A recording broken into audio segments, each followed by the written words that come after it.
How did the Led Zeppelin 4 CD set come about? Yeah, actually what happened was that Atlantic put out the CDs, and in the past I'd always been in charge of, mastering the records, and there were a lot of... Some of the CDs didn't sound at all up to scratch to me, they just didn't sound right, and this gave a really good opportunity to get it right. Get the sound right on them, improve them, by going back to the original studio master tapes, that sort of pre-production tapes, wherever possible, that is. And then, because by nature of the fact that it was a 4 CD package, to represent them in a different form, so it became like the old picture with the new frame, and it's really interesting actually, because it sheds new light on everything, I think.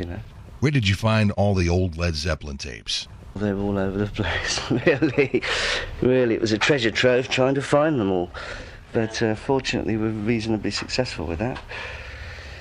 I had some in my own possession, but then other ones that were supposed to be in like security archives, some of those were there, and then you find some somewhere else, but the ones that I handled personally were where they ought to be, so that was fortunate. What was the most difficult part of the project? I guess the hardest part was getting the running order to go across the 4 CDs, and taking tracks from all of the 9 albums that would be, wouldn't it really, and interlacing them and getting them to all feel comfortable and being comfortable with them myself. What's the difference between these versions and the originals? Well, the clarity obviously is enhanced. That's the major point of it. But I think the key to it is the new running order as well. That's the thing that we really, I think people find most exciting about it, I hope. It just sheds new light on it, and that's I think that's going to be the interesting thing in retrospect, to see what people's reaction is to it. I think it'd be pretty positive. Did you find any old unreleased numbers left over? We didn't have any sort of golden nuggets left, so to speak. Everything that was left over since In Through the Outdoor, and after we'd lost John, that was completed, in other words with vocals, etc., and maybe they needed a remix or whatever, but they came out on Coda, and that was in light of the fact that there have been so many bootlegs out, countless more now, as we all know, but at that time so many bootlegs out of live performances, and we thought, well, it would be good idea just to put those things out then.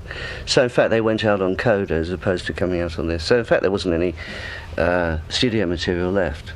So as these things had sort of surfaced and been played apparently on radio stations over there, we thought we'd include them. We had Travelling Riverside Blues, which had been recorded for the BBC many years back, 69, 70, and it actually sort of surfaced. It surfaced during the last tour that I did. As I was doing sort of radio interviews, people were saying, and what about this? And they'd play it, and they'd say, was it an outtake from the second album? There's a big theory that that's what it was. So, as it was around, there was a lot of interest. We thought we'd put that on. And then, of course, there's the White Summer, which again was done on a live broadcast with, we did a whole set at that point, but we just included that one. Do any of the re-EQ'd songs stand out? I think they all benefit from the new EQing, actually. It just makes them crisper, and there's more space to them. I mean, there's numbers on there, for instance, Achilles' Last Stand, which sounds absolutely fantastic. It sounds phenomenal, and that's a number that I think, that was sort of missed by a lot of people, really, because Presence wasn't necessarily very, wide-selling or whatever album. It wasn't sort of. It's pretty well received by people that I've spoken to, but it didn't sort of sell, in the volume of, for instance, previous albums. And that sounds really great, Is it true that Elvis Presley's Baby Let's Play House got you into rock and roll? I was really seduced by rock and roll at an early age, that's for sure. But that was a record where I listened to it and I thought, wait a minute, there's just an acoustic guitar, an electric guitar, a bass and a voice, and it just sounds, just sounded so dynamic that... that's the point when I started to try and get this instrument that I had at home into some sort of shape. You know, we had a guitar laying around the house. It had been given to us by somebody, and I don't even know who it was who gave it to the family. We've been sitting around for years, and of course there wasn't anybody who could really sort of play in those days. You know, I just fortunately had to find someone at school who knew a few chords, and once I got the thing in tune and learnt a few chords, and I went on from there. What was your idea when you put Led Zeppelin together? I had in my mind exactly what I wanted to try and get together, and then it was just a matter of searching around for the right personnel that could pull it off. By that I mean, you know, for the sort of work that I'd managed to expand around the Yardbirds material, because there was a lot of areas in there for improvisation, and I'd come up with a lot of riffs of my own and ideas and, you know, passages and movements and things. That, along with the incorporation of the acoustic work, you know, this was the idea of it, along with the blues, etc. So my first choice is either Steve Marriott or Terry Reid. Steve Marriott was already involved in something. Terry Reid, who actually was my first sort of choice, actually put me on to Robert. And Robert had been playing up in the Midlands, and I don't think he played down in the South, so consequently I hadn't heard of him. And once I heard him sing, I was pretty impressed, to say the least.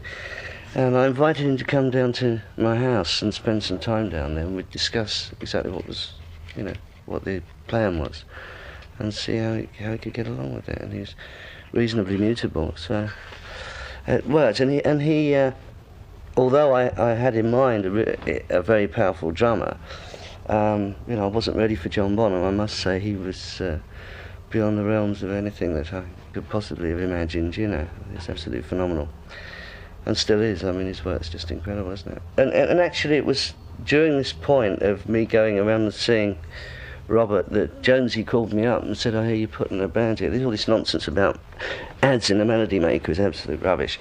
He actually called me up and said, "I hear you getting a band together, and I'd like to be part of it if you consider me." So I said, "All right, well, we'll all get together."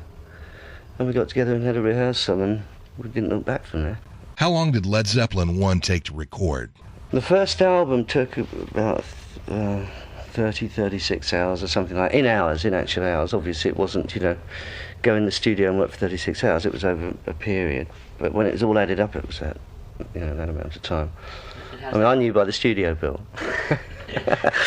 But we had actually played these numbers live, because there were a few dates to fulfil from the Yardbirds, and we went over and fulfilled those, and went in and recorded, and then of course we changed the name. What was your first US tour like? We went over to the States to support Vanilla Fudge on a tour, and that's when things started happening over there. Well, actually, you know, it was great, you know, receptions to what we were doing there, because obviously I've been in the Yardbirds, and I guess people were really curious to see what was going to be coming, you know, and it was well received. But it was when we actually went to San Francisco that it really took off, because we were supporting Country Joe and the Fish, and I think Taj Mahal was on as well, and I mean, it was just like dynamite. As a producer, what studio techniques did you come up with? Backwards echo was one that I invented at the time. I know the engineer said it couldn't be done. Well, I knew it could be done because I'd actually suggested it before on the Yardbirds track. And I said, why don't you try this idea? And it was backwards echo, reversing the tape, recording the echo, and then putting it round on the right way again so that the echo would precede the signal.